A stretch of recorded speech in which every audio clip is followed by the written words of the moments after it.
ലോകത്തെയാകെ സ്തംഭിപ്പിച്ച Austrian കുറ്റവാളി Joseph ഫ്രിറ്റ്സലിന്റെ ക്രൂരകൃത്യങ്ങൾ ആധുനിക ചരിത്രത്തിലെ ഏറ്റവും ഭയപ്പെടുത്തുന്ന ഏടുകളിലൊന്നാണ്. 1984 ഓഗസ്റ്റ് 28-ന് തന്റെ 18 വയസ്സുകാരിയായ മകൾ എലിസബത്തിനെ വീടിന്റെ താഴത്തെ നിലയിലുള്ള രഹസ്യ അറയിൽ തടവിലാക്കുമ്പോൾ വരാനിരിക്കുന്ന 1/4 നൂറ്റാണ്ടോളം നീളുന്ന നരകയാതനകളെ കുറിച്ച് ആ പെൺകുട്ടി ചിന്തിച്ചിട്ടുണ്ടാകില്ല. ഒരു വാതിൽ ഘടിപ്പിക്കാൻ സഹായിക്കാനെന്ന വ്യാജേന മകളെ താഴേക്ക് വിളിച്ചു വരുത്തിയ ഫ്രിറ്റ്സൽ അവളെ മയക്കി വിലങ്ങു വെക്കുകയും പുറലോകവുമായുള്ള എല്ലാ ബന്ധവും വിച്ഛേദിക്കുകയുമായിരുന്നു. മകൾ ഒരു മതസംഘടനയിൽ ചേരാൻ വീട് വിട്ടു പോയതാണെന്നും തന്നെ അന്വേഷിക്കേണ്ടതില്ലെന്നും എഴുതിയ കത്തുകൾ ഫ്രിറ്റ്സൽ നിർബന്ധപൂർവ്വം എലിസബത്തിനെ കൊണ്ട് എഴുതിപ്പിച്ചു. ഈ കത്തുകൾ കാണിച്ച് സ്വന്തം ഭാര്യയെയും പോലീസിനെയും വിശ്വസിപ്പിക്കാൻ ഇലക്ട്രിക് എഞ്ചിനീയർ ആയിരുന്ന ഇയാൾക്ക് സാധിച്ചു എന്നത് സമൂഹത്തെ ഇന്നും അത്ഭുതപ്പെടുത്തുന്ന കാര്യമാണ്. താൻ തന്നെ പണിത 600 ചതുരശ്ര അടി മാത്രം വലിപ്പമുള്ള ജനലുകൾ ഇല്ലാത്ത ആ ഇടുങ്ങിയ തടവറയിൽ എലിസബത്ത് 24 വർഷമാണ് കഴിഞ്ഞുകൂടിയത്. ഈ കാലയളവിൽ പിതാവിന്റെ നിരന്തരമായ ലൈംഗിക പീഡനങ്ങൾക്ക് ഇരയായ അവൾ 7 കുട്ടികൾക്ക് ജന്മം നൽകി. ഇതിൽ 3 കുട്ടികളെ ഫ്രിറ്റ്സൽ തന്റെ ഭാര്യയ്ക്കൊപ്പം മുകളിലത്തെ വീട്ടിൽ വളർത്തി.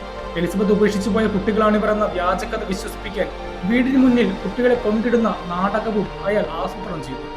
എന്നാൽ മറ്റ് 3 കുട്ടികൾക്ക് തങ്ങളുടെ അമ്മയോടൊപ്പം ആ ഇരുട്ടറയിൽ തന്നെ കഴിയേണ്ടി വന്നു. സൂര്യപ്രകാശമോ ശുദ്ധവായുവോ ഇല്ലാതെ കഴിഞ്ഞ ആ കുട്ടികൾക്ക് ടെലിവിഷൻ മാത്രമായിരുന്നു ലോകത്തെ അറിയാനുള്ള ഏക മാർഗം. ജനിച്ച ഉടനെ മരിച്ചുപോയ ഒരു കുഞ്ഞിന്റെ മൃതദേഹം ക്രൂരമായി തീയിലിട്ട് നശിപ്പിക്കാനും അയാൾ മടിച്ചില്ല. 2008 ഏപ്രിലിൽ തടവറയിലായിരുന്ന 19 വയസ്സുകാരിയായ മകൾ കേൾസിൻ കടുത്ത അസുഖം ബാധിച്ച് ബോധരഹിതയായതാണ് ഈ ക്രൂരതകൾ പുറംലോകമറിയാൻ കാരണമായത്.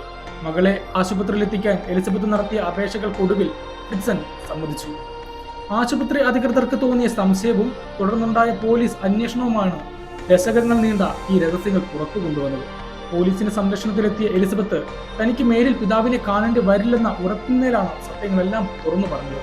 2009 നടന്ന വിചാരണയിൽ എലിസബത്തിന്റെ വീഡിയോ സാക്ഷിമൊഴി കണ്ട കോടതി ഫ്രിറ്റ്സലിന് ജീവപര്യന്തം തടവ് വിധിച്ചു.